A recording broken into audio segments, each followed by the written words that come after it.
Alright, so now the next thing I want to do is to install the Tailwind CSS. So what you're going to do here, I'm going to install the Tailwind CSS since we're going to use Tailwind CSS in our project. So let me just run this command, vue add Tailwind. So this is going to add Tailwind in our project. So now when we navigate to this documentation here, it shows you how to install. Since I'm using the Vue CLi, so I'm going to install a Vue CLi plugin, Tailwind, which is going to generate the latest Tailwind CSS that we are going to use. And as well, it just takes you through the methods that you can use to install the Tailwind CSS. Okay, so this is also going to take a while before it installs. So let's just check after a minute. So now here it will ask you to generate a Tailwind config.js.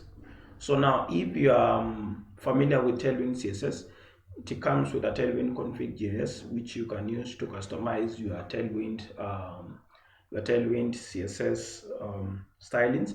So I'm going to choose full since I wanted to generate full. So here you just need to have it. So I'm going to choose full, click enter. That is when you check in their documentation, you find that they also guide you through the same processes. For example, full will generate a Tailwind config.js file containing the entire configuration. So I'm going to choose this one as well. You can still choose the above two, but let's go with this one if you're following this tutorial. All right. Okay, so now this has been generated. So this is the Tailwind config.js that is generated. So now with specific stylings and all that. So now what we need to do here, now that is when you look at when you go to the Tailwind, the Tailwind website, that is the documentation, they also show you how to install Tailwind on Vue.